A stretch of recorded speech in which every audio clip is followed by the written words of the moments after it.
Olá pessoal, graça e paz. Obrigado a você que novamente está com a gente aí no Vocação Podcast. Esse que é o bate-papo semanal, onde a gente sempre tem procurado trazer conversas importantes, conversas relevantes, conversas que vão ensinar você, trazer uma nova forma de pensar aí sobre um assunto específico.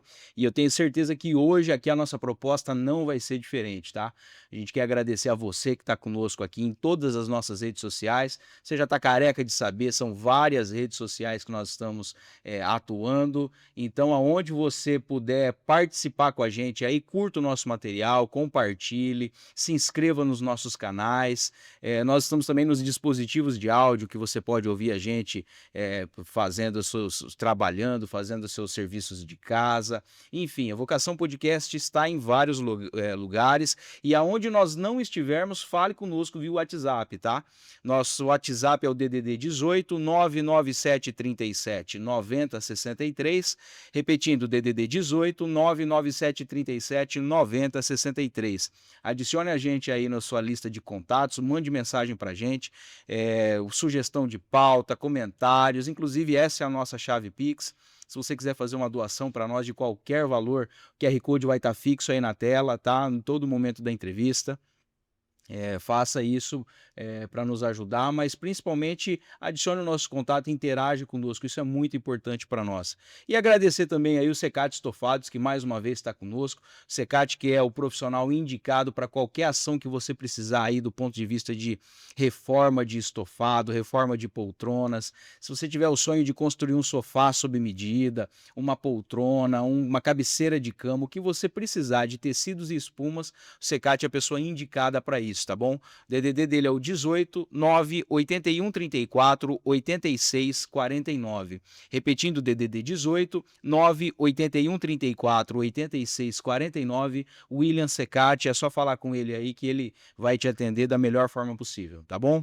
Pedir pro pessoal seguir a gente também nas redes sociais no Instagram, né, que a gente tá sempre postando ali cortes, os principais momentos das nossas conversas aqui, é Vocação Podcast, tudo junto. Você encontra a gente, segue a gente lá É que isso aí. tem corte toda semana. É muito importante isso, tá, pessoal? Essa interação conosco aí é uma maneira do nosso trabalho poder alcançar outras pessoas. A gente sempre fala isso aqui. Para você não custa nada e para nós é muito importante, tá bom?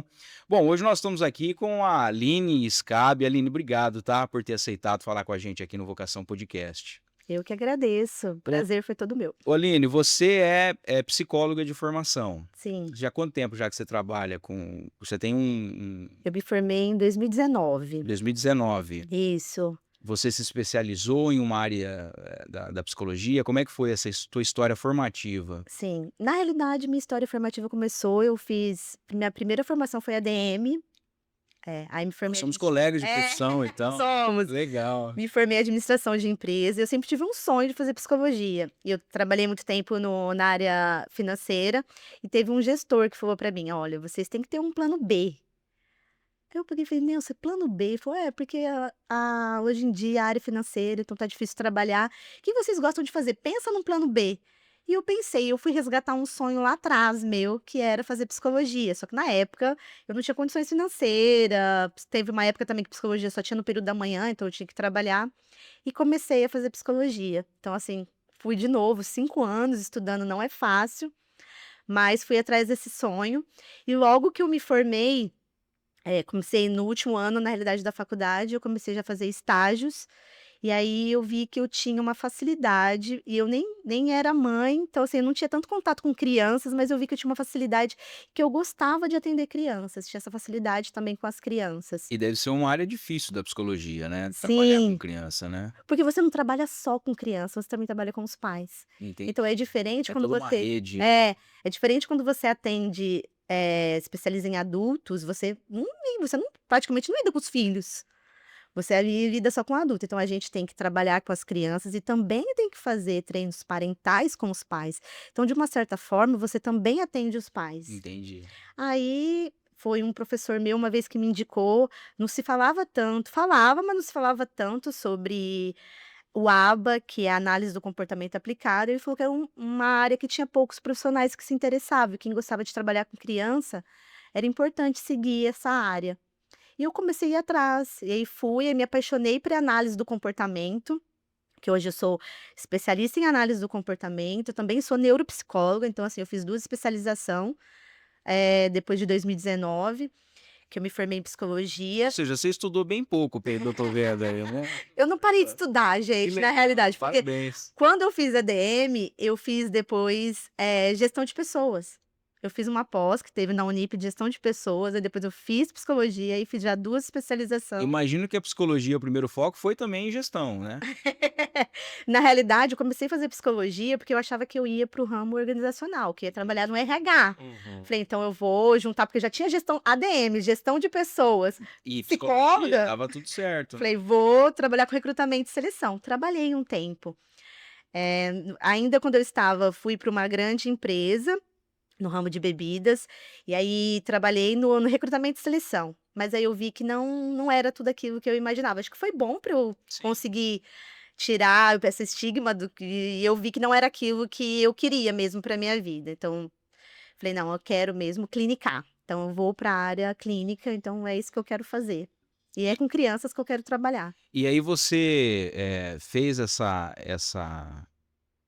entendeu sua vocação aí de trabalhar com crianças e começou a trabalhar. Você se especializou em alguma área, de atuação? Porque eu vi ali que você está escrevendo um livro sobre como é que é? Desmistificando o autismo. Então eu imagino que Isso. seja a tua área de formação? Isso, minha área de formação hoje, eu trabalho com crianças, adolescentes, neurodivergentes, que é o Neurodivergência é o termo. neurodivergentes Ó, a é o gente já termo. até pede desculpa aí para quem está assistindo a gente, porque provavelmente a gente vai errar os termos, né? É. Tentar não, mas até a gente vai aprender junto com a Aline E as hoje. nomenclaturas, elas se atualizam muito Se rápido atualizam também, né? bastante.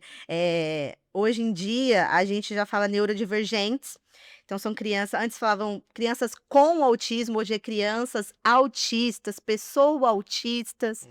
Então o TEA, que todo mundo fala que fica mais fácil, transtorno do espectro autismo. Por que o espectro? Porque ele é muito amplo. Entendi, Então, não existe uma receita de bolo, cada um vai, apresentar características diferentes, e não é uma doença, porque não tem cura.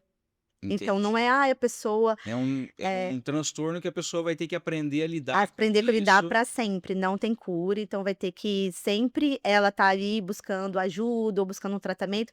E tem pessoas que aprendem depois de um tempo, a vida inteira a pessoa vai ter que fazer tratamento? Não, com o tempo, dependendo do nível de suporte da pessoa, ela consegue depois ela mesmo sendo seu eu falo assim, seu coterapeuta, seu próprio terapeuta, e aí vendo as suas dificuldades, ela consegue manejar ali os seus comportamentos também. Ô, Então, o que diferencia transtorno de doença é o fator cura, ou tem mais É, porque fatores? doença, você tá doente, você pode segurar. remédio.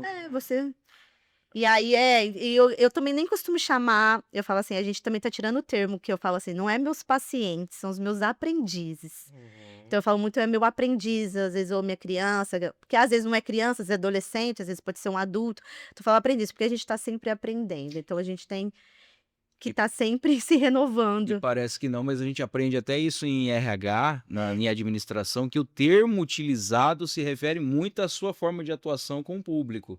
Por isso que tinha os funcionários, depois os servidores, os É. colaboradores. Como é importante o termo, né? Porque paciente ali já mostra, assim, uma pessoa já você vai paciente, você já pensa no termo doente, e ali você não quer aquilo, você não quer que a pessoa tenha esse estigma. Uhum. Então você quer que a pessoa tá ali como um aprendiz mesmo, ou um cliente, mas eu acho que cliente fica uma É coisa muito muito corporativo, corporativa. Então tem verdade. gente que ainda fala: "Meus clientinhos", mas aí eu não, porque eu gosto ali eu acho que é uma coisa mais humanizada, então eu prefiro tratar mais com o termo aprendiz, porque eles estão ali para a gente ensinar algumas habilidades que estão deficitárias. Então eles estão aprendendo. Ô, Aline, e assim, a gente ouve falar muita coisa por aí, e com certeza muita besteira. Já foi dito que Tilenol, aumenta o Tilenol, né, Isso. que aumenta o índice de DEA, que são os microplásticos. Tem uma vertente, de química que nós ingerimos, ou isso é algo natural, biológico? Como é que se trata hoje essa questão? Assim, ainda existe muito estudos ainda, né, estão bastante evidência científica, não tem nada que mostre de algum remédio que possa causar o autismo. Então, assim, Tilenol, até teve agora, foi assim, várias redes sociais, um boom de todo mundo falando: "Nossa, mas Tilenol, por isso que aumentou os casos, Tilenol, muitas grávidas tomou Tilenol, e aí os filhos nasceram com autismo". Não, não tem nada de evidência científica que comprove isso. Até teve um estudo recente, americano, na realidade, que fala que não tem nada comprovado. Então, realmente, o que tem se nos estudos, que se falam muito, é que são hereditário, na realidade. Então, provavelmente, se você ou às vezes tem alguém na sua família que tem autismo, provavelmente a chance tem até 80% de chances 80%. de chance de seu filho ou alguém da sua família ter também. Entendi. Então pode ser hereditário, uma coisa genética, ou pode ter também, questões ambientais, que daí é vários fatores que pode estar ocasionando isso, mas não tem ainda nada que comprove. "Ah, é por causa disso, disso, disso, disso, disso, disso". Então, assim, ainda muita gente procura, espero que um dia a gente consiga ter essas respostas, mas ainda a gente não tem. Mesmo nesses fatores ambientais que você citou, não tem nenhum específico também. Não tem nenhum específico também. Então é igual, as pessoas com síndrome de Down, cromossomos T21. Então, assim, às vezes a família, nenhum dos pais tem síndrome de Down, e às vezes o filho acaba tendo síndrome de Down. Então, às vezes nenhum dos pais tem autismo e os filhos têm. Então isso pode Isso acontecer. pode acontecer. Mas assim, Aline, o autismo, ele se apresenta, ele se desenvolve, digamos assim, na fase infantil ou se toda pessoa autista, ela na Na infância já tem sinais? Já nasceu, isso. A gente consegue hoje, graças às tecnologias, à medicina que avançou muito, na verdade a pessoa já nasce, com autismo, né, ela não adquire depois. Entendi. Então ela já nasce, então o indivíduo já nasce com autismo. E a gente consegue perceber já dos primeiros meses de vida. Então, assim, a partir do 7º mês, com 10 meses, a gente já está agora com intervenção precoce. Então, você já consegue em bebês. Tanto é que eu vou até fazer uma propaganda aqui Claro. também. Estou participando, vai ser lançado o próximo ano. Autismo em Bebês, um livro em que eu também vou ter um capítulo. Vou estar participando Autismo também. em bebês. Autismo em Bebês, vai chamar o livro. O título do livro é esse, Autismo em Bebês.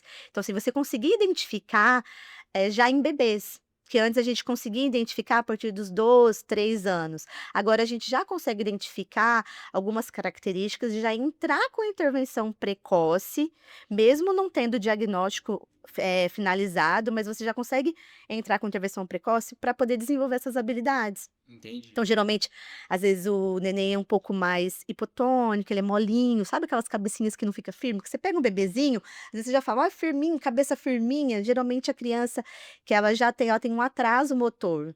Então ela vai ser uma criança um pouco mais molinha, não vai ter aquela firmeza no pescocinho, não vai conseguir ficar fazendo assim, sabe, quando a criança fica você põe no chão, ela fica levantando o pescocinho. São Isso já sinais. são sinais, então geralmente a criança ela tem uma dificuldade quando a mãe está amamentando, porque geralmente uma das características, da pessoa autista, ela tem uma dificuldade para fazer contato visual, são uma das características. O bebezinho, quando a mãe está amamentando, é uma coisa que ele fica ali naquele olhar com a mãe, então ele já não consegue também fixar esse olhar com a mãe, cruzar esse olhar com a mãe, então ele tem essa Caramba, dificuldade. desde a primeira infância Desde já a é primeira assim. infância já consegue já verificar os sinais, então ele tem essa dificuldade. E o bom desse diagnóstico Precoce. precoce é pela intervenção já ser mais assertiva, é isso? Isso, você já consegue. Então você consegue ali, então ele vai crescendo com essa intervenção e você já consegue, evitar problemas futuros. Não que ele vai então ele começou com intervenção precoce e aí ele não vai ser mais autista, ele vai ter a cura. Não, mas você vai evitar prejuízos futuros. Entendi. Então aí porque como é um transtorno do espectro autismo, a gente consegue, caminhar nesses níveis de suporte. Então tem suporte 1, a criança ou o indivíduo que tem um autismo com nível de suporte 1, ele precisa de menos suporte para a vida, então ele vai conseguir ter uma vida normal. A pessoa que tem um nível de suporte 2, ela já precisa de um suporte substancial. E o 3, ela não consegue fazer as coisas sozinha, então precisa de um suporte o tempo todo. Então, se você quanto mais, você conseguir intervir no começo, você consegue andando nesses suportes, para essa criança conseguir ficar sempre no suporte 1, ter o mínimo de suporte possível, ter uma qualidade de vida melhor.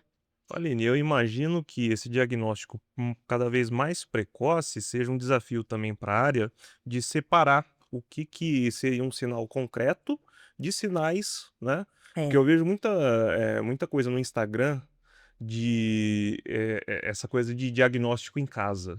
Se o seu filho faz tal coisa, se o bebê faz tal coisa, é sinal de um consequente autismo. A psicologia, ela tem esse cuidado, a neuropsicologia tem esse cuidado em separar o que Sim. seria um sinal relevante, o É. que.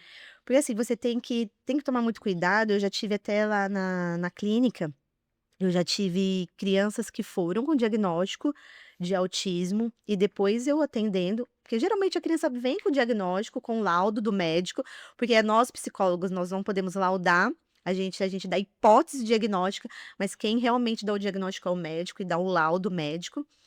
Mas já veio já, então já tinha definido esse laudo médico, que quando eu comecei a fazer as intervenções, eu vi que a criança não era autismo. Às vezes também, não é todo mundo que tem um atraso de fala, porque às vezes o autismo ele tem uma dificuldade na comunicação, aí, a criança não tá falando, então é autista. Uhum, Não, porque assim, hoje em dia a gente tem que tomar muito cuidado com tela.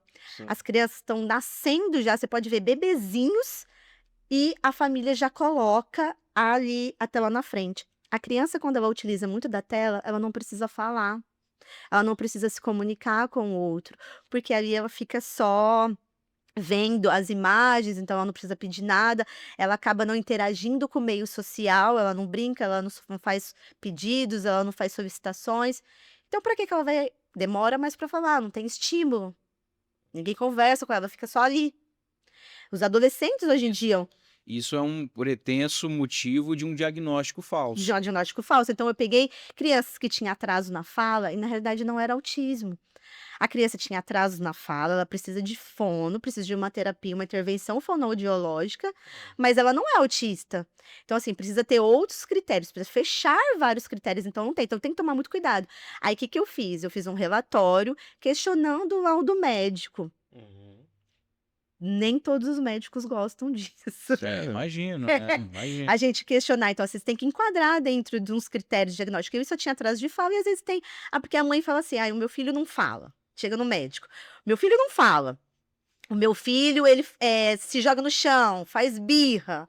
Então, assim, ele não aceita o não.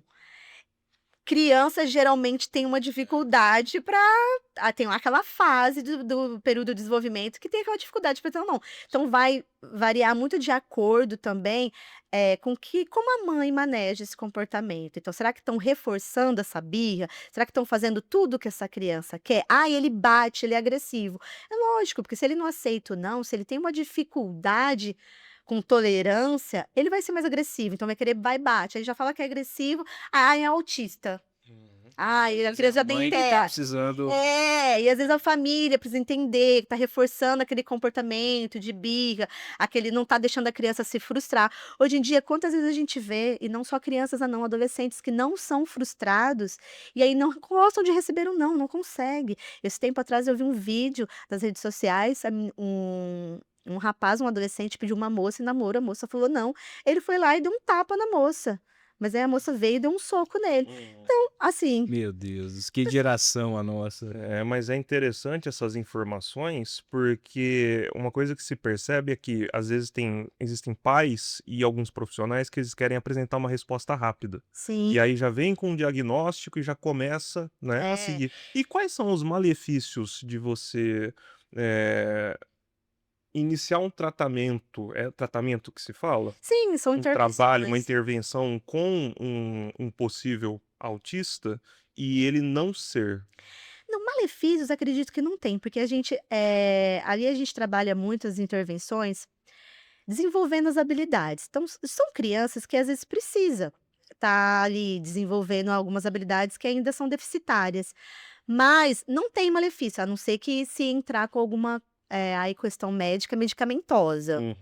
Agora, questões de intervenções não, porque a gente só está desenvolvendo habilidades. Então, ali são crianças que às vezes têm uma dificuldade acadêmica, então a gente vai também, além da terapia ABA, a gente também vai entrar com uma psicopedagogia, então vai desenvolver. Então, para ela vai ser melhor no futuro em questões acadêmicas. Se a criança tem dificuldade na fala, então já entra com intervenção fonoaudióloga, terapia ocupacional também, que são questões sensoriais. Então, tem criança que tem dificuldade de mexer com massinha, com slime, que não gosta de areia. Nem todo mundo que tem uma sensibilidade sensorial também é autista.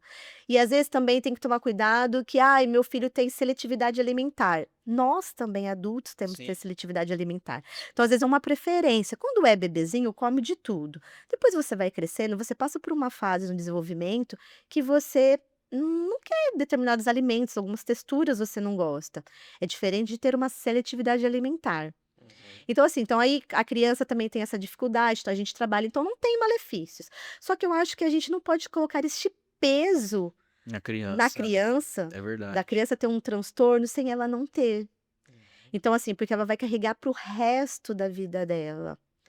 E aí ela pode ela mesma começar, a achar que ela é diferente das outras pessoas, isso pode causar malefícios, eu falo assim, emocionais. Uhum. Ela pode se sentir diferente das outras pessoas e às vezes ela não é. Então a gente não precisa, ficar. Então nem tudo que tem atraso, às vezes é só um atraso no desenvolvimento. E aí a gente precisa trabalhar em cada área específica, aí não precisa trabalhar com todas as áreas que uma pessoa com autismo, ela necessita. Então aí você trabalha áreas específicas. Então, mas malefício em si não tem, só se entrar com medicação, né. Entendi. Ô Aline, e como que o autismo ele funciona no cérebro da pessoa, quimicamente ou durante a formação? Como que é o sistema? Não tem nenhum exame, que se você fazer exame de imagem para que você vai detectar o autismo. Uhum. Então, assim, você pode a pessoa geralmente os médicos pedem exames de imagem para descartar outras coisas. Uhum. Pedem exames genéticos também para ver se não tem. Aí você vai descartando. Se não apareceu nada em exames de imagens, porque não aparece, não tem como: "Ah, eu vou fazer um exame aqui e vou detectar autismo", não tem, porque não faz nada no cérebro. Então, assim, é mais como que é o diagnóstico? É clínico mesmo, observação. Então a gente como que está fazendo agora para diagnosticar adultos? Porque criança é mais fácil, que você já começa a ver um atraso no desenvolvimento. Então, como é clínico, você começa também tentar puxar lá atrás. Como que foi o desenvolvimento dessa pessoa? Às vezes a pessoa demorou para andar, demorou para falar, mas hoje ela fala normal, mas teve um atraso ali no desenvolvimento, que está fora dos padrões esperados para a idade. Então ela teve, foi uma criança muito agitada, uma criança às vezes que não dormia, tinha um distúrbio de sono, que geralmente algumas crianças têm também. Então você vai puxando o histórico de desenvolvimento da pessoa, você vai ver que: "Opa, espera aí, tem alguma coisa". E aí também a pessoa tem pelo critério, diagnóstico, que é o DSM-5, a gente precisa estar com esses critérios desde a infância, então a gente tem que estar causando prejuízo para essa criança, para essa pessoa, desde o momento da infância, desde a primeira infância. Aí geralmente ela vai ter o quê? Uma dificuldade na comunicação social. Então ela vai ter uma dificuldade para entender sarcasmo, ironias. Muitas vezes, quando é criança, ela vai ter também uma dificuldade na linguagem verbal, então ela vai ter um atraso ali na linguagem, então vai demorar para falar. Aí também ela vai ter comportamentos repetitivos e não sei se vocês já viram, às vezes algumas crianças autistas têm uns comportamentos de fazer flapping, Sim. então eles ficam assim com a mão, ou dão uns pulinhos. Uhum. Eles são umas pessoas também que têm uma rigidez comportamental, então assim, tem hiperfoco em algumas coisas. Que todo mundo que tem também, todo mundo fala: "Quem é autismo tem altas habilidades". Não, tem vários estudos que mostram que é minoria, porque, tem um monte aí de série da Netflix Sim, do Uhum. autista. do que o autismo É. com altas habilidades, super inteligente, que sabe tudo. Então, assim, não, é a minoria que tem, não são isso, assim, não é critério diagnóstico que todo autista vai ter altas habilidades. Na realidade, a gente tem ali bem pouco. Tem uns estudos recentes que eu não vou lembrar agora de cabeça, mas é uma porcentagem bem baixa que tem. Mas, às vezes, ele tem um hiperfoco. Se você tem um hiperfoco, se você gosta muito de futebol, o que que você vai fazer? Você vai Começar a ler sobre futebol, você vai começar a querer Eu saber tenho um sobre amigo futebol. aqui na mesa que tem um hiperfoco em futebol, viu? É, mas é aquele negócio. É porque você gosta, é do seu interesse, então você É. vai atrás para saber. A pessoa tem um hiperfoco nisso, então ela tem comportamentos restritos Uhum. e comportamentos repetitivos. Então, restrito porque ela só gosta, ela só fala disso. Só disso, ela não tem outro assunto para falar se não for. Esse é um ponto importante, porque o que que define o hiperfoco e uma preferência? O Simplesmente, o hiper que o que hi separa? o que separa o hiperfoco é porque ela só fala isso, ela não sabe conversar com outra pessoa a não ser disso. Uhum. Então aqui a gente tá conversando sobre vários assuntos, Sim. você consegue, agora a pessoa vai puxar um papo com você, ela não consegue conversar sobre outras coisas. Vamos supor você tem um hiperfoco por time, futebol. por futebol. Uhum. Toda rodinha que você chegar, você só vai falar de futebol. Uhum. Aí você não consegue conversar com as outras pessoas a não ser outro assunto.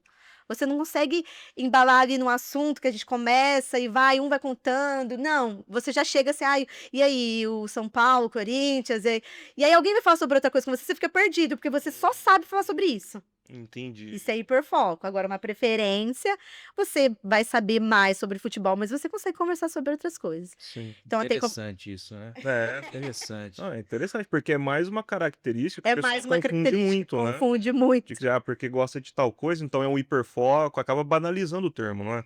Sim, tem que tomar cuidado, mas geralmente a pessoa ela vai ser muito boa sobre aquele assunto. Uhum. Então ela vai ser expert naquele hiperfoco dela.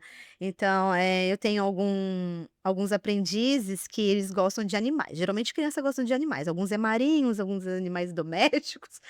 E é só animal, então o tempo todo. Ai, eu quero animais marinhos, eu quero isso, eu quero. Não consegue brincar de crianças não conseguem brincar de outra coisa, se não for animal marinhos. E aí, os pais, o que que os pais fazem?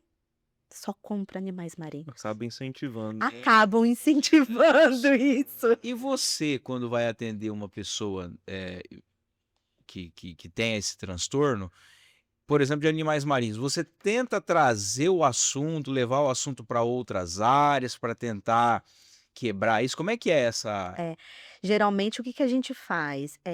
Primeiro você precisa criar um vínculo com a pessoa não te conhece, não sabe nada. Eu se eu quero criar um vínculo, criar uma empatia, eu faço sobre futebol com ele. Uhum. Você Não é entra no preferência. assunto Eu entro no dele, assunto ganha dele, confiança. ganha confiança, cria uma empatia com a pessoa, cria um vínculo com a pessoa. Então, aquele primeiro momento, você vai apresentar animais marinhos. Vou falar sobre futebol. Então, você precisa conhecer o histórico da pessoa. Você já pergunta para os pais qual que é os interesses dele. Geralmente, os interesses são restritos. Não brinca. A criança típica, que a gente fala criança atípica, é criança com autismo, criança típica, a criança que não tem nenhum transtorno. Geralmente ela brinca com tudo, ela explora a sala inteira. Você coloca uma criança típica numa sala, ela pega cada hora uma coisa e vai pegando tudo. Uhum. Já a criança atípica, não. Ela não explora, ela não sabe como brincar, ela não sabe como funciona aquele brinquedo. Ela não sabe o brincar funcional. Então, uma das suas funções é brincar com a criança ali. Aí as pessoas falam, nossa, olha só, ela só brinca. Mas na realidade é um É a brincar técnica. funcional. A gente tem um brincar. Você tem que saber, não é brincar de maneira funcional e dar função à brincadeira. Então, o que que a gente faz? A gente apresenta e depois a gente vai colocando outros brinquedos junto, pareando. Então, você pareia um carrinho com um animal animal marinho. marinho. Aí você coloca o animal marinho dentro do carrinho e vai. Aí você vai ensinando ele como faz o carrinho. Bibi! Vai, coloca. Aí você vai ensinando ele a ter outras preferências também. Caramba. E é um trabalho que ele continua em casa. Sim, por isso que a gente, assim, eu falo que a gente, principalmente quando tem crianças e adolescentes, a gente tem que trabalhar não só com a família, mas com a escola também. Então, você tem que dar continuidade, a família precisa, então você tem que estar sempre ali com o treino parental, sempre você tem que estar falando para a família, porque às vezes a criança fica na terapia 2, 3 horas por dia. E a diferença também é que as crianças, quando elas precisam de intervenção, as intervenções são todos os dias. Eu tenho crianças que fazem de 10 a 40 horas semanais de terapia. Então são terapias intensivas. 40 horas semanais é 8 horas de terapia intensiva por dia. Ô Aline, e assim, para quem está nos assistindo e tem condições, claro que a gente sabe que hoje nós não estamos falando de absurdos de dinheiro, mas nós temos família muito pobres. Sim. Para famílias que talvez estejam nos assistindo e falam assim: "Guilherme, eu tenho uma criança na minha família que tem eu tenho essa percepção, mas eu não tenho condições". Tem algum equipamento público que a mãe pode levar essa criança? Não sei se seria o caso de um CAPS. É. Existe? O CAPS não, a gente tem aqui hoje é o Ritinha, a gente tem a PAI, que tem, o núcleos TEA deles ali, e tem também o AMA, né, aqui Esses hoje na são rede equipamentos pública, e são públicos. equipamentos públicos. O que que precisa na realidade? Ai, primeiro passo na realidade, meu filho ele tô achando que ele tá com algum atraso no desenvolvimento, tô percebendo que não está comum. Eles não têm as mesmas características de uma criança da idade dele, então algo deu um alerta na família. Primeiro o que que eu preciso fazer? Eu acho que assim, primeiro de tudo é procurar fazer uma avaliação neuropsicológica. Então vamos fazer um rastreio, é isso que a gente faz. Então primeiro a gente vai verificar se realmente a criança está dentro das características que o DSM-5 pede, que atende a todos os critérios. Então a gente vai fazer um rastreio, ali a gente vai aplicar escalas. Então a gente tem várias escalas que a gente aplica, eu não aplico só uma. Na verdade eu faço, 5 escalas e testes, geralmente cada criança, para a gente pelo menos ter realmente uma certeza, além da minha avaliação clínica, das minhas observações e além das entrevistas com a família. A gente também vai no ambiente, se a criança já vai para o ambiente escolar, a gente também vai fazer observação no ambiente escolar, e ali precisa de um relatório de 3 profissionais. Geralmente, o que que a gente faz? De psicólogo, fonoaudiólogo, terapeuta ocupacional. Então depois de 3 E esses profissionais você avaliações tem no teu instituto? tem até mais, tem outras especialidades também. Tá. E aí depois a gente pega a avaliação de 3 profissionais que já têm uma habilidade, já está acostumado a fazer avaliações, já consegue fazer umas observações clínicas, e depois a gente chega a um laudo, aí é o laudo psicológico, o laudo técnico para poder ir até o médico. Então é melhor fazer esse rastreio antes, porque muitos médicos vai primeiro no médico, aí o médico pede para fazer o rastreio, fazer uma avaliação com os profissionais depois, então você já vai. Ali a gente dá hipótese diagnóstica. Deu hipótese diagnóstica, o médico vai Vai concluir vai isso aí. concluir, e aí ele vai conversar com a família, vai analisar a criança e conclui. Conseguiu, o que que precisa fazer para as famílias que não têm condições? Infelizmente hoje, é um tratamento caro, porque é um tratamento intensivo, é um tratamento longo, então assim, a gente não consegue prever quando Um que tempo. um tempo, quando que a pessoa vai ter alta, mas existe alta também. Mas hoje em dia, o estado e a prefeitura custeia esse tratamento. Você tem que entrar judicial. Ah, então tem esse caminho Tem esse também, caminho, você tem que procurar um advogado, que pode depois que você inclusive tem o ser na laudo promotoria isso, pública, né, pode. Tanto é que defensoria. a gente lá no instituto, a gente atende muitas crianças que veio judicializada, que a prefeitura está custeando esse tratamento, Entendi. que o estado está custeando esse Essa tratamento. informação é importante, então é só a família procurar, inclusive se ela não tiver condições, ela pode ir na defensoria Pode. pública. Primeiro precisa de um laudo médico e depois Entendi. pode ir procurar a defensoria pública, aí eles vão fazer um processo, vai pedir para a prefeitura ou o estado custear o tratamento. E aí o dinheiro vem aí precisa de orçamento geralmente de 3 clínicas e depois ver o orçamento menor, depois a prefeitura ou o estado já deposita direto este valor Entendi. para as clínicas, entendeu? O Aline, assim, teve um aumento diagnóstico desses últimos anos aí, porque a gente ouviu falar muito mais, né, de Inclusive novas classificações também, não sei se você vai falar do autismo, mas também TEA, TOD, então, novas. muita coisa que a gente tá ouvindo e a gente não ouvia falar antes. Não é porque não existia, né. É que hoje em dia a medicina, eu falo assim, graças a Deus a medicina avançou muito, muito mesmo. A tecnologia também avançou, então antigamente a gente não via muitas coisas, porque a gente só via o que passava nos jornais, o que passava na Aham. Globo, o que não passava a gente não ficava sabendo. Hoje tem Sim. internet, então a gente tem uma facilidade maior na comunicação. E os avanços também na medicina. Então, no ano passado era De acordo com o diagnóstico de Centro de Doenças dos Estados Unidos, era 1 a cada 36 crianças era diagnosticada com autismo. 1 em cada O ano 36. passado. Esse ano já saiu agora, que foi começo do ano que saiu, agora é 1 a cada 31. Então já teve um Já novo caiu, aumentou aumentou a a quantidade. quantidade. Então devido, eu falo assim, ao avanço, então a gente consegue ver, na realidade o autismo sempre existiu.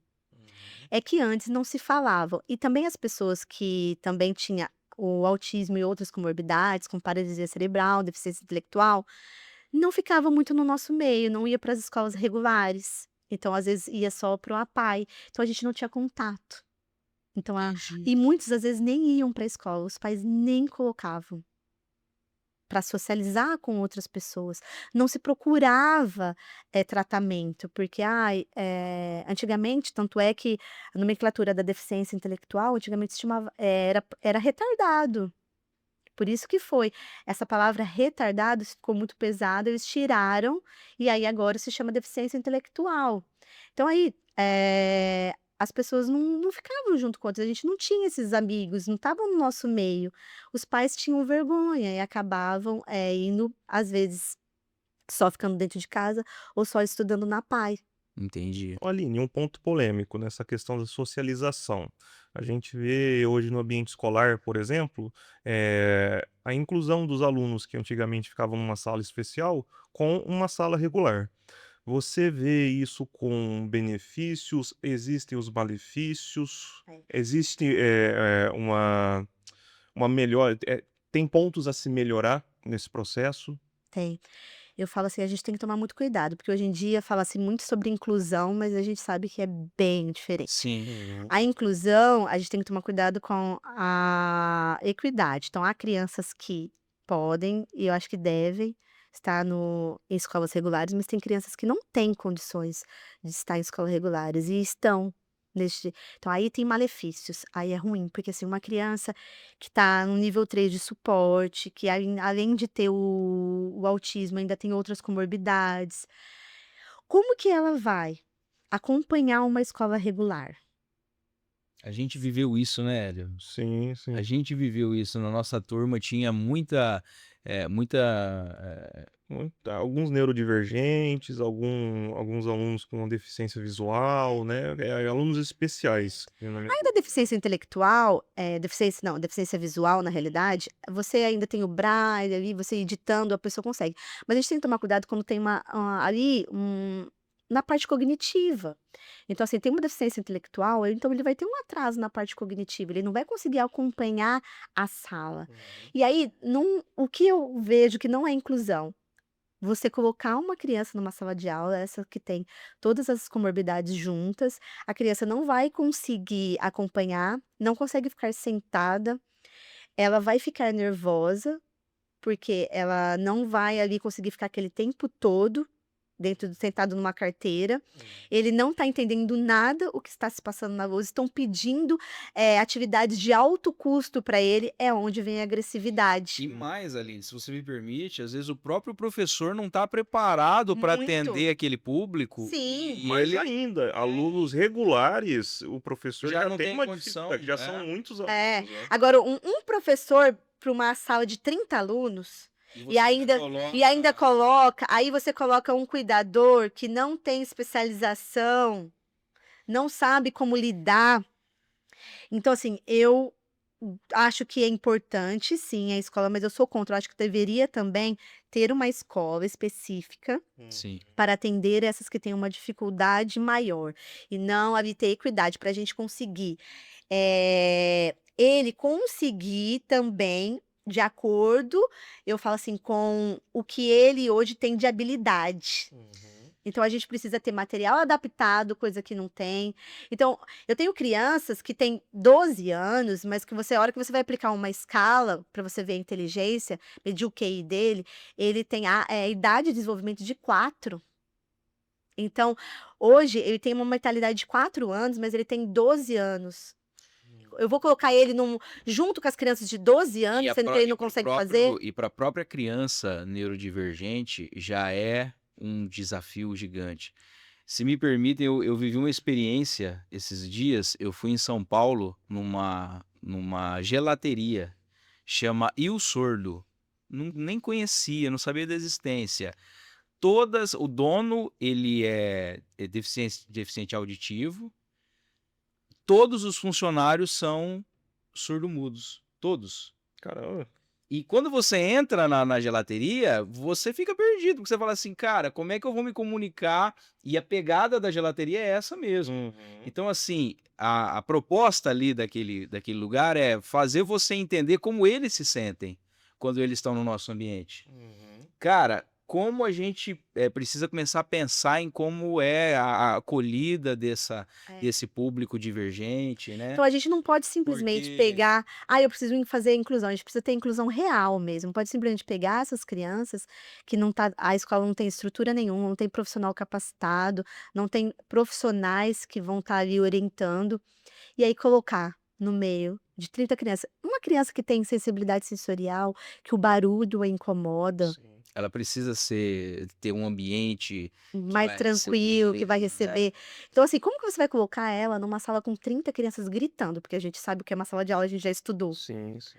Você sabe que é aquela loucura. Então, como que vai ficar? Agora, se ele também tem ali, um déficit na área cognitiva, como que ele vai acompanhar? Será que realmente você está fazendo a inclusão? Será que ele não vai se sentir excluído porque todos os amiguinhos dele estão escrevendo e ele não? Uhum. Infelizmente, é um debate que ele tem muita carga emocional, né, Sim. tem muita decisão ali que é tomada de uma maneira emocional, não é muito bem pensado e já é implantado. Às vezes os pais falam: "Ai, mas eu quero que o meu filho tenha convive com pessoas, que tenha um tratamento normal". Tudo bem, eu até entendo isso, às vezes eu até falo para os pais. Hoje o filho da minha sócia, ele não frequenta mais, então a gente conseguiu ganhar na justiça, porque ele tem outras comorbidades, e conseguiu ganhar na justiça, então ele não precisa frequentar a escola regular, porque assim, infelizmente hoje aqui no nosso governo, Brasil, as crianças passam de anos, então você tem que frequentar, obrigado. Isso é um problema. É obrigado a criança estar ali regularmente matriculado na escola, então vai. Então ele ia na escola e ele não tinha condições nenhuma de frequentar a escola. Então a gente precisa entender, quem tem condições, eu acho válido, dependendo, do nível de suporte que essa criança precisa. Agora uma criança que não consegue ir no banheiro sozinha, uma criança que não consegue se comunicar, uma criança que não consegue comer sozinha. Ah, mas aí tem o cuidador, mas o cuidador não é especializado, entendeu? Assim, mas também dá pra gente ver o copo meio cheio, né. Porque, poxa, se essas pessoas sempre existiram e nós nunca olhamos para ela, agora pelo menos a gente está olhando, Agora né. sim, com certeza, eu Então falo o assim, copo também está meio cheio, né. Sim, sim. Que bom que a gente tem esse agora a gente consegue verificar, ver, então assim, incluir essas pessoas também no nosso meio. As famílias ainda têm aquele estigmatismo, aquele estigma de que, eu não vou com meu filho, que o meu filho vai atrapalhar. Ah, eu não vou naquela festa, porque vai que o meu filho tem alguma crise ou fica nervoso, aí as pessoas vão ficar olhando para mim. Então a família também tem algumas famílias que acaba se isolando, porque tem um pouco de eu falo que o preconceito, ele vem primeiro na gente. Então: "Ai, que todo mundo vai ficar vendo, ninguém entende", mas hoje acho que já melhorou muito. sim.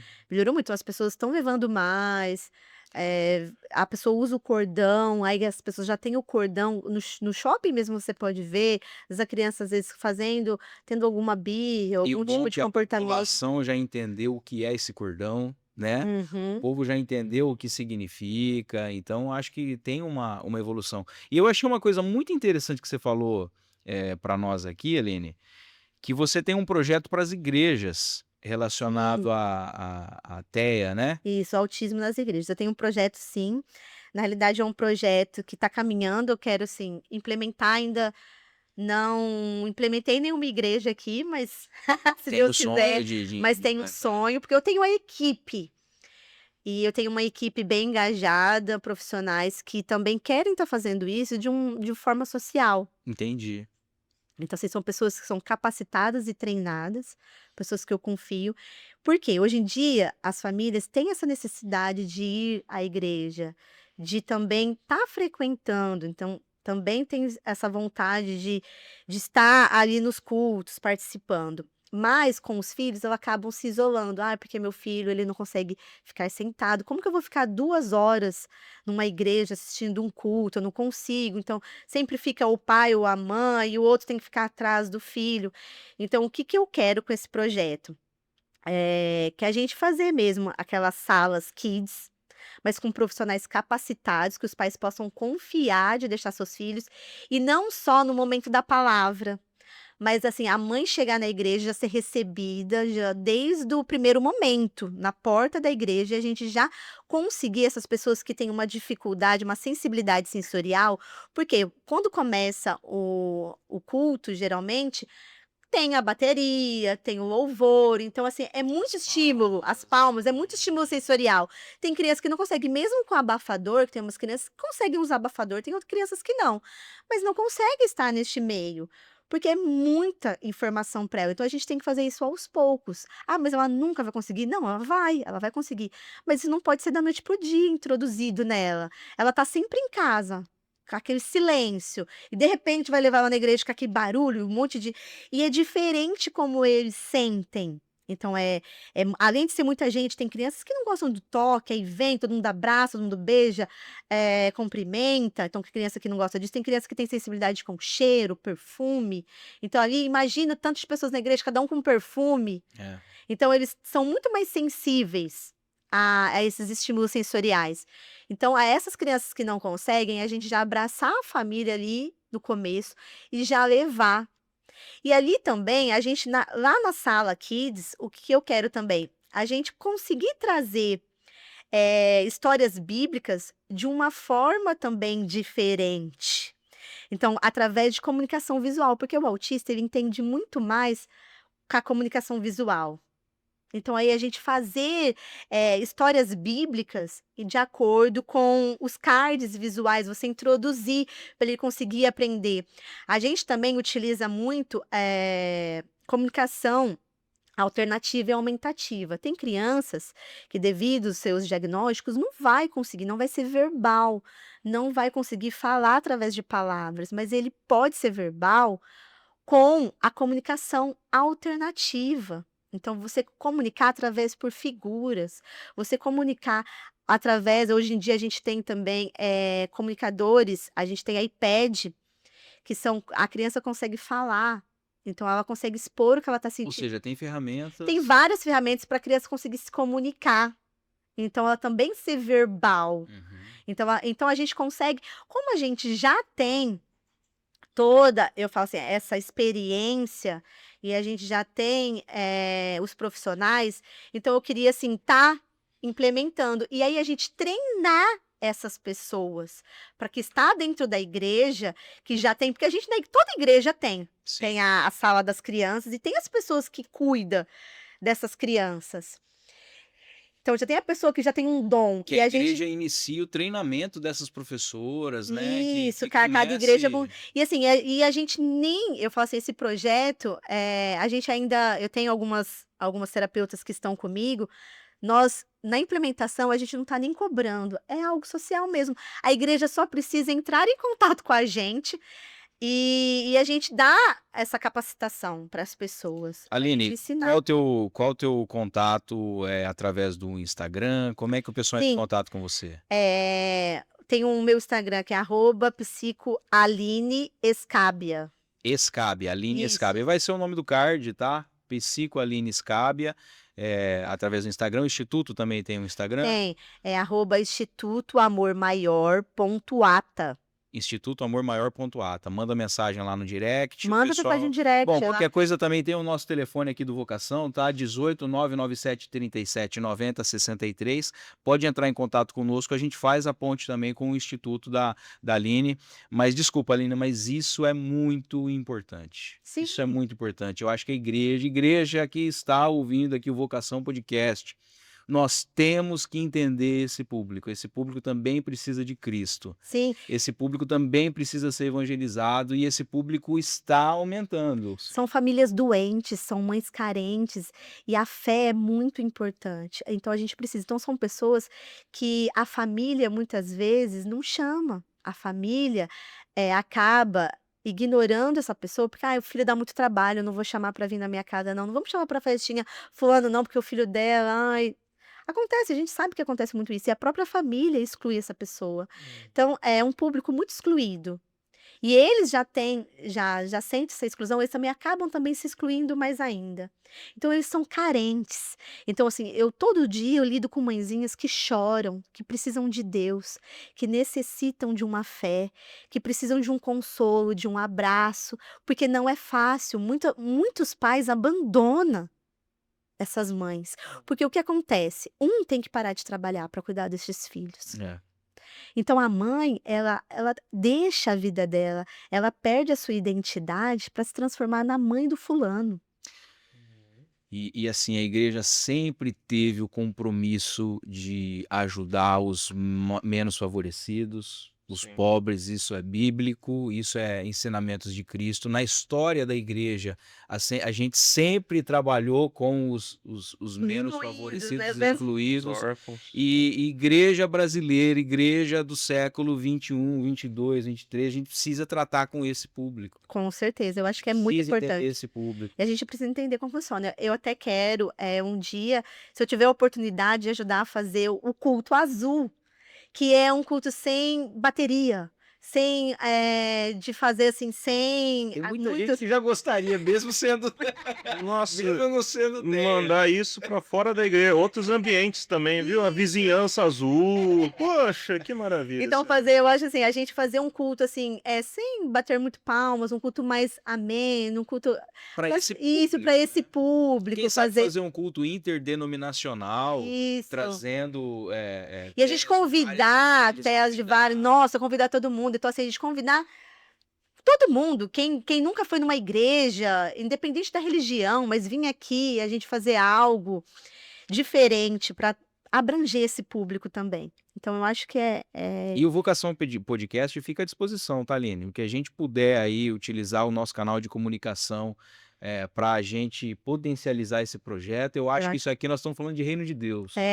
Então, assim, é um projeto que nasceu no meu coração. Existe em alguns lugares aí autismo nas igrejas já, alguns estados já tem. Então, nasceu no meu coração. Eu falei, eu tenho profissionais aqui que também abraçariam a ideia junto comigo. Já falou, ó, a gente até ofereceu numa igreja, mas ainda eles não tinham muito público.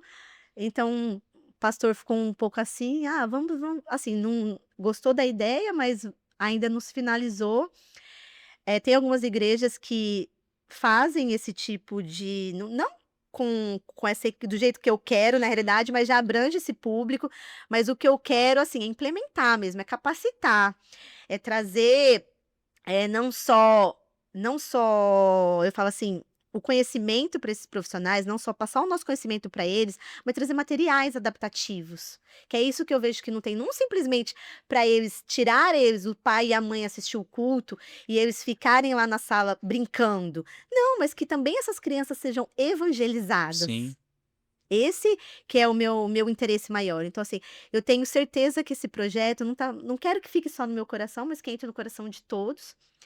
E eu não tenho igreja, não sou pastor, e não vou abrir uma igreja para montar isso, mas eu tenho certeza que alguns pastores, Deus vai tocar no coração e que a gente É conseguir isso aí. implementar. É o que a gente acredita aqui no Vocação Podcast, né? Cada um no seu quadrado. É, Não tem essa. É o pastor na função dele de pastor, o psicólogo na função dele de psicólogo, e todos vão servir a Deus, cada um sim, no seu espaço. E parabéns, Aline. Parabéns pelo que você tem feito, porque eu acho que é isso mesmo. A gente precisa brilhar na nossa área de atuação, sim. né? A gente precisa tratar isso. Sim. Aline, para pontuar essa questão você se referiu a nível 1, nível 2 de autismo. Quais são os níveis de autismo que se classifica hoje e quais são as diferenças entre eles? Antigamente se falava leve, moderado e grave. Aí mudou esse termo.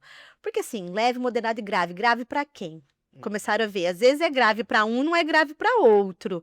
Então, esse termo já não está mais em uso. Então, agora a gente usa nível de suporte 1, suporte 2 e suporte 3. Então, isso está de acordo com o DSM-5.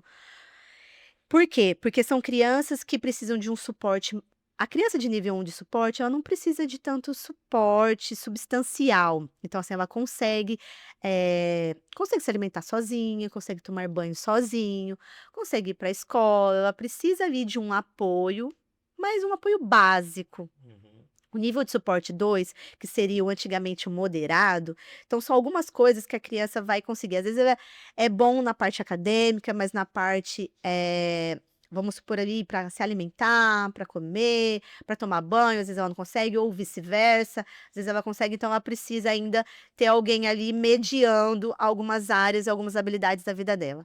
Já o 3 precisa de muito suporte, então um suporte muito substancial. Então a criança geralmente, ela não consegue ficar sozinha. Uhum. Então é uma criança que precisa ter o apoio de um adulto o tempo todo, desde tomar banho, desde ir ao banheiro, desde alimentação. Então é uma criança que não tem condições de ficar sozinha. Até aqueles casos de agressividade. Também. Casos de agressividade, às vezes até pode entrar ali no nível de suporte 2. E automaticamente, quando a criança não tem comunicação, ela já é nível de suporte 3. Uhum. Porque aí a gente precisa ou trabalhar, implementar uma comunicação alternativa com ela, ou se não ali, porque como você imagina, você não consegue se comunicar, não consegue falar o que você está sentindo, não consegue pedir. Então, ali eu já preciso de um suporte, porque ela não tem nada, nenhum tipo de comunicação. Tem crianças que não conseguem nem se comunicar, através de gestos. Então não precisa só ser verbal, mas gesto também, porque às vezes você não consegue igual, se a gente está nos Estados Unidos, eu não sou fluente em inglês, mas você não consegue A gente se vira. você faz assim: "Ó, você quer beber?" É, É. se vira. Quer comer? Você vai, quer ir no banheiro, você vai fazer uma comunicação gestual. Uhum. Agora tem criança que não consegue nem apontar. Então é isso que a gente faz também, nas intervenções, na terapia ABA. Então a gente começa ali habilidades básicas ensinar, um apontar. Então a criança, como ela não consegue se comunicar de maneira nenhuma, o que ela vai fazer? Agressividade, ela vai se bater ou bater no outro, ou vai fazer autolesivos, ou heteroagressão, ela vai bater no outro, porque ela entende que quando ela tem esse comportamento, a atenção se volta para ela. Uhum. E aí a atenção se volta para ela e a pessoa começa: "Você quer isso? Você quer isso? Você quer isso?" Começa a aparecer um monte de coisa. Quando ela vai lá e pega o que ela quer.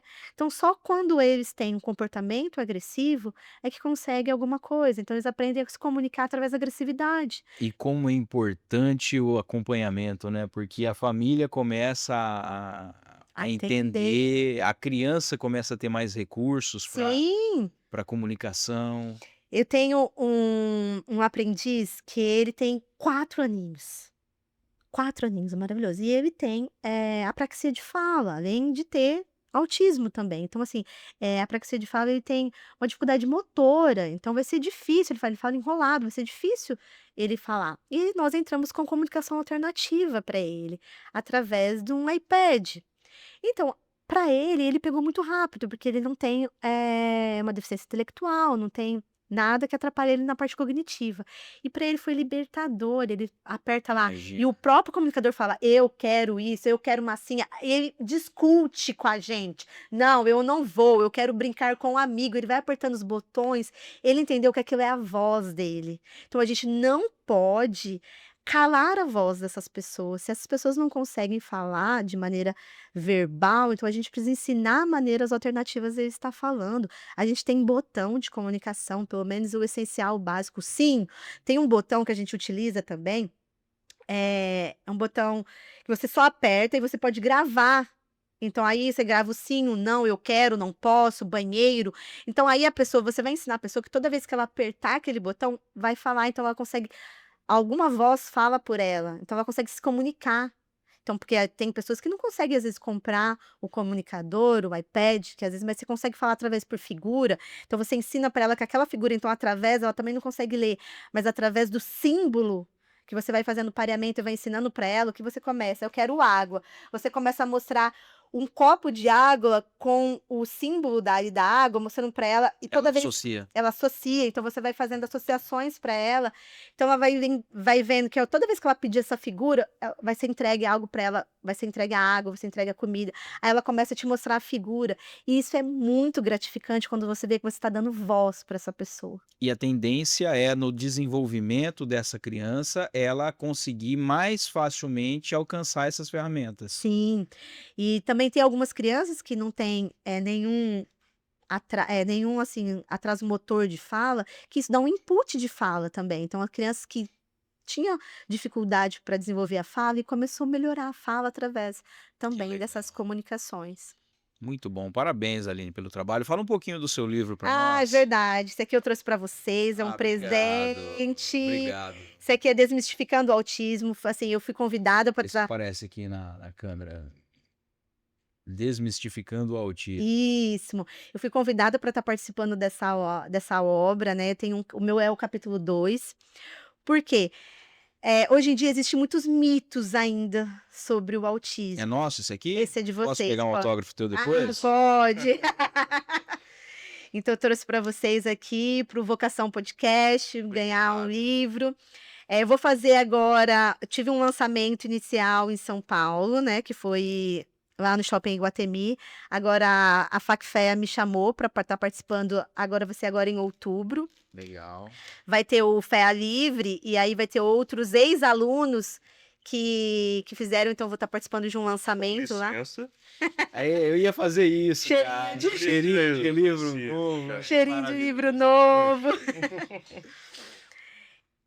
E bem interessante a capa, hein? Olha que bacana. Essa capa é muito legal porque foram crianças autistas que Que desenharam. bacana. Então, Essa capa foram crianças autistas. Então eu falo assim, no meu capítulo eu falo sobre intervenções DTT e naturalísticas, que assim, hoje em dia muito fala que terapia ABA robotiza. Ainda assim, quem tá muito nessa área ainda fala que não gosta muito da terapia ABA, porque você ensina ensinos estruturados e naturalísticos. Então fala, eu não.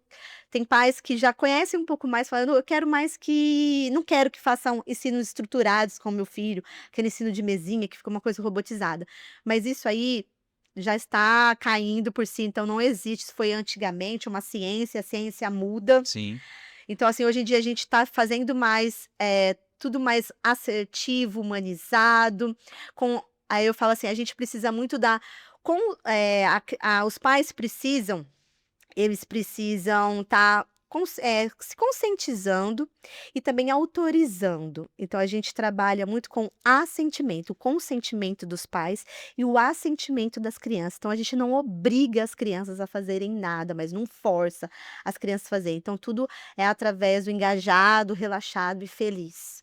Então, a criança precisa estar feliz e engajada para fazer. Então, ali eu falo um pouco sobre os ensinos estruturados e naturalísticos, como que a gente pode estar trabalhando, que é importante trabalhar os dois em conjunto, então que não robotiza, que a criança não vira um robô, que a gente procura sempre estar generalizando para os outros ambientes, fazendo isso no contexto natural.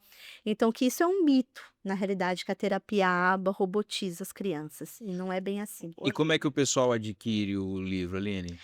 O pessoal adquire o livro na Amazon.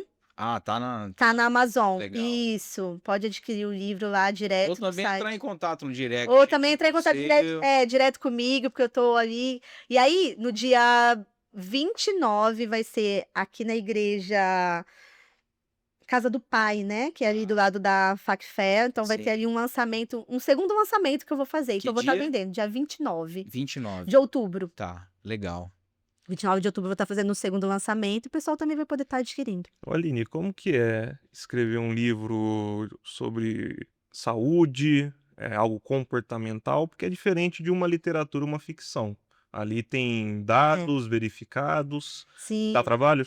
Dá. É assim, é um projeto que eu falo assim, nasceu ali, desafiador. Quando eu fui convidada, eu fiquei um pouco meio apreensiva, porque eu nunca nem pensei em começar a ir para esse lado. Então, assim, você tem que buscar. Então, você tem que. Ali é uma responsabilidade muito grande, porque você tem que colocar dados científicos. Então, você não pode simplesmente colocar falar alguma coisa, falar alguma besteira, Sim. entendeu? Então você tem que tomar muito cuidado com isso, em procurar dados científicos que realmente mostram ali e que tenham uma autenticidade. Então isso é um desafio e tanto, uma responsabilidade e tanto, mas eu acho que vai ser muito bom para minha carreira, porque teve o lançamento agora em agosto, porque dá uma visibilidade maior, aí eu escrevi juntos com vários nomes do autismo, então a gente e agora, através desse, já fui convidada para o próximo, então acho que é Que só E daqui para frente, existe até eu escrever meu próprio, né. Isso aí você vem aqui no Vocação Podcast fazer o lançamento do teu livro. e existe algum órgão verificador, fiscalizador antes de ser publicado? Como que funciona esse É, processo? essa parte de processo, a Literary Books, que eles fazem toda essa parte. Então, a editora. A editora ela A faz tudo editora, isso. a editora já vai, então eles fazem toda a correção, eles verificam. Então, eles têm tudo isso para poder verificar, para não ter Li- plágio. Tem que tomar Literário cuidado com Books. plágio, com tudo esse tipo. A Literary Books, é. Esse é da Literary Books, editora. Aline, e você tem uma história de vida, de superação também, que envolve a saúde, um testemunho legal. O que aconteceu com você? Ah, verdade. Isso, eu falo que é um testemunho de vida. Porque aos 12 anos eu fui diagnosticada com um tumor cerebral. Então o tumor cerebral, ele estava na área da coordenação motora, ele estava tamanho de um ovo. Dentro do cérebro estava dando hemorragia. Então sempre fui uma criança ativa, sempre participei dos grupos de danças na igreja. Então ali fazia tudo, andava de bicicleta e comecei, a como se tivesse uma rigidez. É como se estivesse dando um derrame mesmo do lado direito do corpo. Então comecei a pegar copo, comecei a derrubar. Então começou a ser, assim, meio imperceptível, como se fosse uma pessoa meio desastrada, tropeçando em tudo. Uhum. Então, assim, demorou uns meses para eu começar a perceber, também tinha 12 anos, até que um dia eu tive uma dor de cabeça muito forte mesmo, muito forte. E através dessa dor de cabeça, aí começou a paralisar o lado direito. Eu comecei a mancar. Aí quando minha mãe pegou e me levou para um neurologista, o neurologista já identificou, através de exames, que eu estava com um tumor. E o tumor, ele estava numa área muito difícil, e eles não conseguiam saber nem para fazer biópsia, porque estava dando hemorragia, se conseguia ou era câncer ou era tumor, se conseguia operar ou não. E eu lembro até hoje o médico que descobriu esse tumor, que me atendeu aqui nessa tuba, falou para minha mãe que eu não dava para ser operada aqui. Eu teria que operar em São Paulo, porque aqui não tinha médicos experientes, né, para poder operar do jeito que o tumor estava, que eu poderia operar que eu poderia morrer, ou poderia operar que eu ter mais sequelas ainda.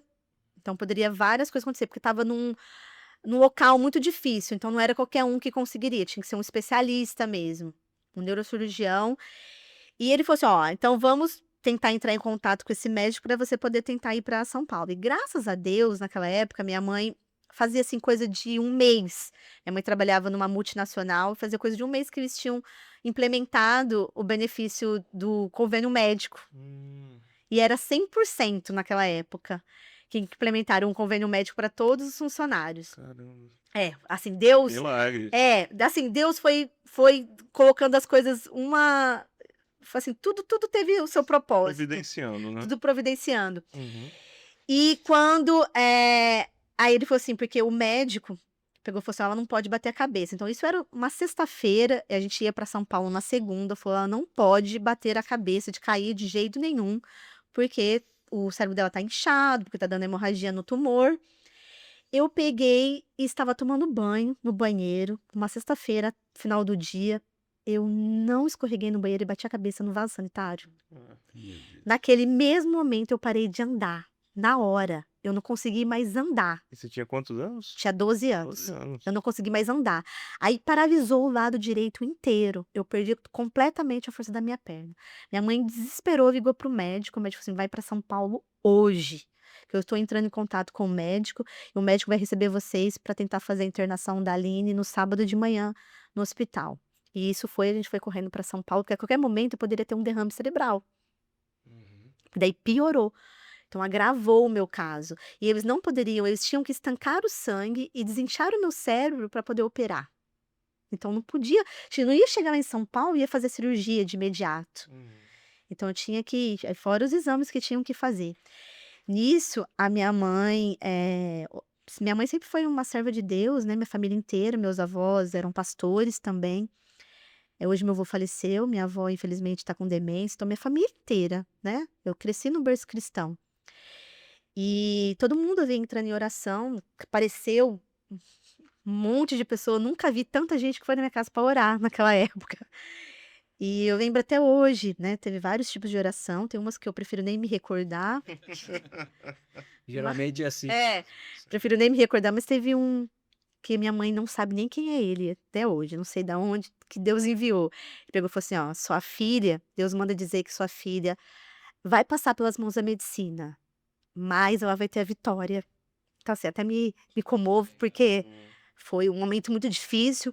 E aí quando eu operei, eh, o médico falou pra minha mãe: "A sua luta vai começar agora", porque eles estão acostumado a ver o tumor quando tira, né. Então ele falou assim, era um tumor muito feio, estava enraizado, ele falou, parecia como às vezes, então ele falou assim: "Eu tenho quase certeza que é câncer que a sua filha tem". Ele pegou e falou assim: "Então, vamos mandar pra biópsia, mas já vamos entrar com a químio, né, já vamos entrar, porque a gente não pode perder tempo, ela é muito nova, então a gente tem que começar até sair a biópsia", porque antes demorava uma semana pra sair, não era uma coisa tão rápida. E eu passei muito mal, comecei a fazer, né, nossa, passei muito mal mesmo com a medicação, vomitei, foi assim, coisa muito clara que tem na minha mente, foi muito difícil. Comecei com fisioterapia, mas logo após a cirurgia eu não estava mais movimentando a mão. Na UTI, eu fiz assim, e aí minha mãe já pegou e falou assim: "Então, a mão já começou a voltar". Uhum. Na própria UTI mesmo, né. Então assim, já comecei, mas começou com muita fisioterapia, mas ainda não andava. E aí depois veio o resultado da biópsia e deu negativo, não era câncer, glória a Deus. E aí o médico não acreditou. Ele mandou para mais 2 laboratórios diferentes, porque ele falou: "Eu não acredito, eu vou pedir confirmação, porque eu tenho certeza do que eu vi". Aí a minha mãe falou: "Mas eu tenho certeza no meu Deus que eu sirvo. Amém. Eu tenho certeza que minha filha foi curada". Então, graças a Deus, então esse é meu testemunho vivo.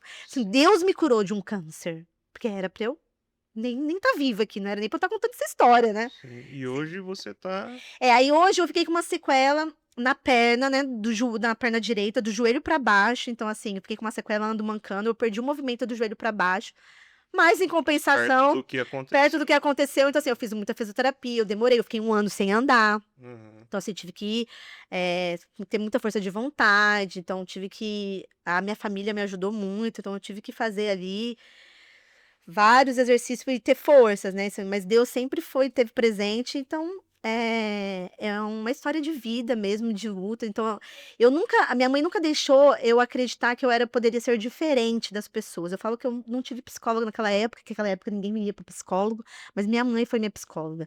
Então ela nunca deixou eu me sentir inferior a ninguém, nunca deixou eu me sentir abaixo de ninguém devido a uma deficiência física, porque hoje eu não consigo correr, não consigo andar de bicicleta, tenho, uma dificuldade para andar, Uhum. então nem tudo eu consigo fazer.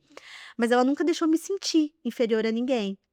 Então ela sempre, me colocou, assim, como igual a todos. Nunca me facilitou a minha vida também não, porque: "Ai, coitadinha dela, ela não Mas consegue". isso ajuda a construir também. Isso, então ela nunca facilitou a minha vida, então ela sempre me ajudou muito, então aí eu fui correndo atrás dos meus sonhos. Então eu não deixo ninguém falar o que eu não posso fazer antes de eu tentar. Legal, parabéns, Aline. Obrigado, tá, por ter vindo aqui conversar com a gente. Foi um prazer a gente falar um pouquinho sobre isso. Sim, Eu acho que é um assunto que está muito aí em em evidência, voga, né, em evidência, e a gente precisa realmente desmistificar o autismo, com né? Acho que certeza. essa é a palavra. Parabéns pelo título do livro, porque eu acho que é bem isso mesmo. A gente sempre encerra aqui, Aline, o Vocação Podcast, fazendo um paralelo com a vida de Martinho Lutero e, o, e um fato que aconteceu com um sapateiro. Uma vez um sapateiro parou Lutero na rua e falou assim: Lutero, como é que eu posso servir melhor a Deus? E Lutero falou para ele: olha, faça um bom sapato e venda a um preço justo. no sentido de que toda profissão, quando ela é bem feita, quando ela é bem desempenhada, ela nos ajuda a servir a Deus. Sim. É claro que a gente já falou sobre isso, acho que durante toda a nossa conversa aqui, mas eu queria só fechar com essa pergunta para você: como que uma psicóloga pode servir melhor a Deus? Eu acho que principalmente Deus é amor e a gente tratar as pessoas com respeito, com dignidade e amor. Então, servindo a Deus, porque olha só, vamos ver a história de Jesus. Olha o quanto que ele não trouxe. Jesus foi o maior psicólogo que já existiu. Tem Sim, até um livro, né? é, Jesus os um. cure, Isso, Jesus o maior psicólogo. Então, ele foi. Então, a gente precisa eh, verificar exatamente, entender o que aquela pessoa realmente está vivendo, não julgar. Então, hoje em dia, as pessoas julgam muito o outro, então a gente tem que parar com isso, parar de julgar, entender a história da pessoa, então o que está por trás das suas atitudes. Então a gente precisa ali ajudar a encontrar um caminho, e um caminho de amor, de perfeito. esperança. Perfeito. Obrigado, tá, Aline, Eu que por agradeço, esse foi um prazer. bate-papo. Acho que cumpriu bem o objetivo aqui da gente trazer esses assuntos. E fica aqui aberto o Vocação Podcast para futuras conversas, para a gente bater papo aqui. Com Acabamos nem certeza. falando muito sobre você, sobre a tua história, mas quem sabe em uma próxima oportunidade. Mas a gente tem que agradecer, aí, inclusive, a você que nos acompanhou até aqui no nosso canal aqui do YouTube. Dizer que nós somos muito gratos a todas as curtidas, a todos os comentários, aos compartilhamentos, porque isso começa a fazer sentido aqui para nós. A gente começa a entender que vocês estão gostando, que vocês estão curtindo o material. Então, se você gostou, deixa o seu like aqui, se inscreve no nosso canal, porque quando você se inscreve, você vai sempre receber os nossos materiais com exclusividade. E também dizer que nós estamos em várias redes sociais. Nós estamos no YouTube, no Instagram, no Facebook, no TikTok, no Kawaii. Para quem gosta aí dos dispositivos de áudio, no Spotify, no Deezer, no Apple for Podcasts, no Amazon Music, várias redes sociais. Se nós não estivermos em alguma, fale conosco através do WhatsApp. O nosso WhatsApp é o 997379063, repetindo o DDD 18 997379063. Você pode falar com a gente. E também, se você é empresário e está assistindo a gente, quiser aproveitar o espaço publicitário aqui do Vocação Podcast, fale conosco, tá? Nós temos excelentes planos aí, eu tenho certeza que a gente vai conseguir chegar em um acordo. E agradecer mais uma vez o Secate Estofados, o Secate que tem nos apoiado aqui no Vocação e principalmente dizer para vocês que o Secate é a pessoa indicada para qualquer tipo de reforma de estofado, construção de sofá sob medida. Poxa, você tem aquela poltrona lá que você senta nela para assistir o Vocação Podcast, mas ela tá desconfortável, tá precisando trocar a espuma. O Secate é a pessoa indicada para isso, tá? Você pode falar com ele do DDD 18 981 34 86 49. Repetindo o DDD 18 981 34 86 49, William Secati. Pessoal, muito obrigado, Deus abençoe vocês e até semana que vem aí no Vocação Podcast mais um bate-papo, tá bom?